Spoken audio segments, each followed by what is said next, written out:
This is fantastic, Dr. Ye. Thank you so much for sharing your perspective and thoughts regarding decision making during the pandemic. It also provides us lots of thoughts regarding research. As you mentioned while you were talking about health footprint of COVID-19 pandemic, it really made me thinking about like when you were talking about the psychological impact of COVID-19.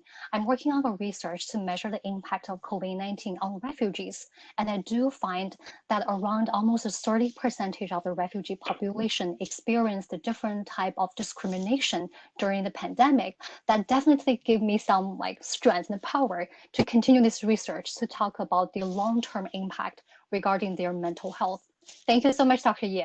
Okay, so let me turn it over to Dr. Cai. And Dr. Cai gonna have a short reflection about Dr. Ye's presentation.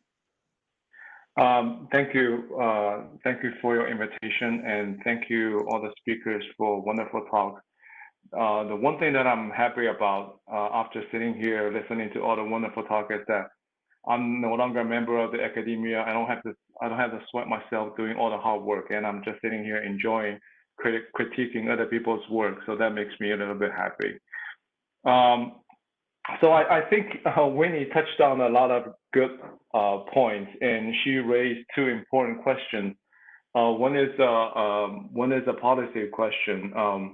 The other is an empirical question. The policy question is how to make the most effective policies in the face of the greatest uncertainty with limited data and a lot of constraints. And as the experience we've all experienced and observed in recent months, you can see that policymakers don't operate in a vacuum, and they not only face the scientific uncertainties, but also they are facing a lot of constraints, and sometimes opposing constraints like public health and economic, and so it's very difficult that they are trying to maintain a balance of achieving these opposing goals simultaneously.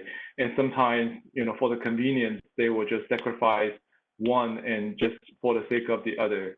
And so that's one of the challenges that all policymakers face.